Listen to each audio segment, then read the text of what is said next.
അനുവദിച്ചു തന്ന മാസമാണ് ശഅബാൻ. ദുൽഹജ്ജ് റിസാലത്തിന്റെ കയ്യൊപ്പോടെ നമുക്ക് ഇബാദത്തിന് വേണ്ടി നിശ്ചയിച്ചു തന്ന മാസമാണ്. മുഹറം റിസാലത്തിന്റെ കയ്യൊപ്പോടെ ഇബാദത്തിന് വേണ്ടി അള്ളാന്റെ റസൂൽ അനുവദിച്ചു തന്ന മാസമാണ് മുഹറം. ചോദിക്കട്ടെ, ഞാൻ 12 മാസങ്ങളുടെ കൂട്ടത്തിൽ റബീഉൽ അവ്വൽ മാസവും ഇസ്ലാമിക ശരീഅത്തും തമ്മിൽ എന്ത് ബന്ധമാണുള്ളത്?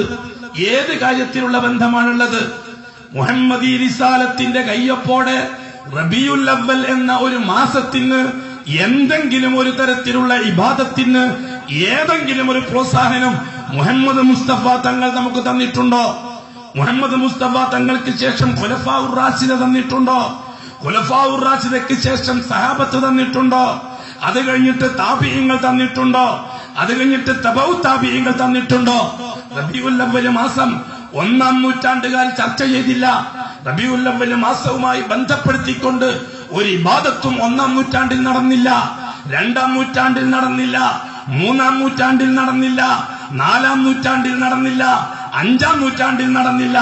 അഷ്റഫുൽ ഖൽഖ് വഫാത്തായി 500 കൊല്ലം കഴിയുമ്പോഴും റബീഉൽ അവ്വൽ മാസം എന്ന പേരിൽ ഒരു ഇബാദത്ത് ഈ ലോകത്ത് നടന്നിട്ടില്ല, ഒരാചാരം ഈ ലോകത്ത് നടന്നിട്ടില്ല. പിന്നെ എവിടെയാണ് പ്രശ്നം വന്നത്? അതെ, വലിൽ മുത്തല്ലഖാത്തി മതാഉം ബിൽ മഅറൂഫി ഹഖ്ഖൻ അലൽ മുത്തഖീൻ എന്ന ആയത്തിനെ ദുർവ്യാഖ്യാനിച്ചുകൊണ്ട് ശരീഅത്തിന്റെ കയ്യൊപ്പില്ലാത്തൊരു വ്യവസ്ഥ ആയത്തിൽ ഉള്ളടങ്ങിയിട്ടുണ്ട് എന്ന് ജനങ്ങളെ ബോധിപ്പിച്ചത് ശരീഅത്ത് വിരുദ്ധമാണെന്ന് പറഞ്ഞ നാം അതേ സ്ഥാനത്ത് കാണുന്ന ആരെയാണ്? 6-ാം നൂറ്റാണ്ടിൽ ഇറാഖിലെ ഒരു പ്രവിശ്യ ഭരിച്ച ഭരണാധികാരിയാണ് മുളഫർ രാജാവ്. മുളഫർ രാജാവിൻ ഇസ്ലാമിന്റെ ആരുമല്ല, ഇമാമല്ല, ഷെയ്ഖല്ല, മുഹദ്ദിസല്ല, മുഹക്കിക്കല്ല, സാധാരണക്കാരായ ജനത്തിന്റെ വികാരത്തെ ചൂഷണം ചെയ്ത് വിശ്വാസക്കുറവിനെയും വിവരക്കേടിനെയും ചൂഷണം ചെയ്ത് രാജ്യം ഭരിക്കുന്ന ഒരു ഭരണാധികാരി മാത്രമാണ് മുളഫർ രാജാവ്. ആ മുളഫർ രാജാവ് അദ്ദേഹത്തിന്റെ മനസ്സില് സാധാരണക്കാരനെ തൃപ്തിപ്പെടുത്താൻ വേണ്ടി ഉണ്ടായ ഒരു ആശയമാണ് റബീഉൽ അവ്വൽ മാസവുമായിട്ട് പരിണമിച്ചത്. എന്താണ് അയാൾ ചെയ്തത്? ഒരു റബീഉൽ അവ്വൽ മാസത്തില് നാട്ടിലെ പണ്ഡിതന്മാരെ മുഴുവനും കൊട്ടാരത്തിൽ വിളിച്ചുകൂട്ടി, നാട്ടിലെ പ്രമാണിമാരെ മുഴുവനും വിളിച്ചുകൂട്ടി, നാട്ടിലെ സാധാരണക്കാരനെ വിളിച്ചുകൂട്ടി, ആയിരക്കണക്കിന് ആട്ടിനെ അറുത്ത് ഭക്ഷണമുണ്ടാക്കി, നല്ല നല്ല കവികളെ വിളിച്ചുകൂട്ടി, വലിയ വലിയ പണ്ഡിതന്മാരെ വിളിച്ചുകൂട്ടി, കൊട്ടാരത്തിന്റെ ആസ്വാദനകരമായ ഒരു ദിവസം എല്ലാവരെ കൊണ്ടും പാട്ടുപാടിപ്പിച്ചു, പലരെ കൊണ്ടും പ്രസംഗിപ്പിച്ചു, പലരെ കൊണ്ടും റസൂലുള്ളാഹി തങ്ങളെ മദ്ഹ് പറയിപ്പിച്ചു, പലരെ കൊണ്ടും സ്വലാത്ത് ചൊല്ലിപ്പിച്ചു, എല്ലാരെ കൊണ്ടും ബിരിയാണി തീറ്റിച്ചു, എല്ലാരെ കൊണ്ടും കോഴി തീറ്റിച്ചു. ഇബ്നു ഹജർ തങ്ങളത് വിശദീകരിക്കുന്നുണ്ട് ആഘോഷത്തിന്റെ പൊലിമ. ഈ രീതിയിൽ സമൂഹത്തിനെ റബീഉൽ അവ്വൽ മാസത്തിൽ ഇങ്ങനെ ഒരു കാര്യം ചെയ്യണമെന്നവരെ പ്രേരിപ്പിച്ചത് അന്ന് സുപ്രീം കോടതി ഓതിയ പോലത്തെ ഒരു ആയത്താണ്. സൂറത്ത് യൂനുസിലെ ആയത്ത്, ഖുൽ ബിഫളില്ലാഹി വബിറഹ്മതിഹി ഫൽയഫ്റഹു ഹുവ ഖൈറും മിമ്മാ യജ്മഊൻ. അതേപോലത്തെ ആയത്ത്. എന്താണ് ആയത്തിന് നിൽക്കുന്നതിന്റെ അർത്ഥം? ഖുൽ പറയൂ നബിയെ നിങ്ങൾ ജനങ്ങളുടെ ഉമ്മത്തിനോട്, ബിഫളില്ലാഹ് അല്ലാഹുവിന്റെ കാരുണ്യത്തിൽ, വബിറഹ്മതിഹി അല്ലാഹുവിന്റെ റഹ്മത്ത് കൊണ്ടും അവന്റെ ഔദാര്യം കൊണ്ടും, ഫൽയഫ്റഹു നിങ്ങൾ റാഹത്താവണം, സന്തോഷവാന്മാരാകണം, നിങ്ങൾ സന്തോഷം പ്രകടിപ്പിക്കണം.